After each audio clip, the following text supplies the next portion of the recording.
I was just at an event where somebody wrote a book said socialism is against the Constitution, is illegal according to the Constitution, and he was using the Fifth Amendment where it says life, liberty, and property cannot be deprived without due process, nor taken without just compensation, to say that everything before that amendment was nullified.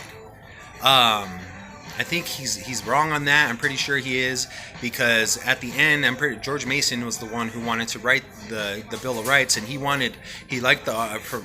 My understanding is that he liked the 7 articles already in the Constitution, but he just wanted to add a Bill of Rights. He was saying that Fifth Amendment nullified everything in the Constitution, and he was using that also to say that everything was that life, liberty, and property clause in there outlawed socialism. Now, I think socialism was basically an outlawed from the get-go since the Declaration of Independence, where it explains laws of nature, nature's God, aka natural law, aka right reasoning, and life, liberty, and property in there as well. At least to a certain degree, basically 100%, depending on what you know about that life, liberty, and property. But I think he's a little misled on that. He means well, possibly. I would hope so, at least.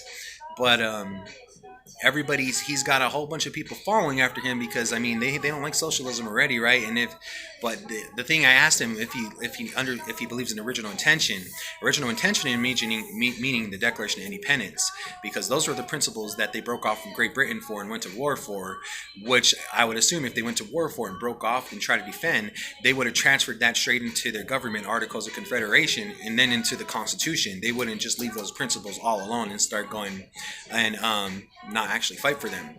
But when it comes to the Fifth Amendment, a Fifth Amendment was just an addition to all the other principles that were in the Constitution before the Fifth Amendment came along, before the Bill of Rights came along.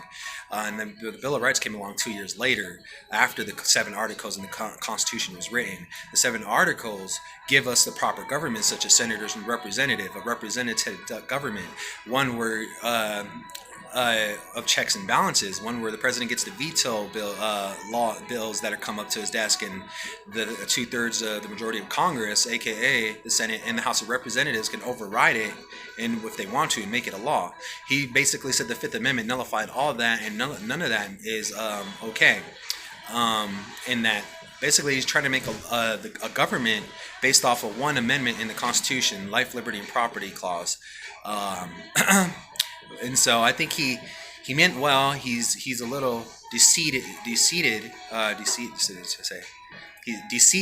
in his thinking there. And the problem is that he's got a whole bunch of people. I've seen him. I think he was selling a couple hundred books. They were saying I was watching them sell like hotcakes. My book I was getting out for free, and I had like 2,000 with me, and basically explaining contrary to what he believed in there.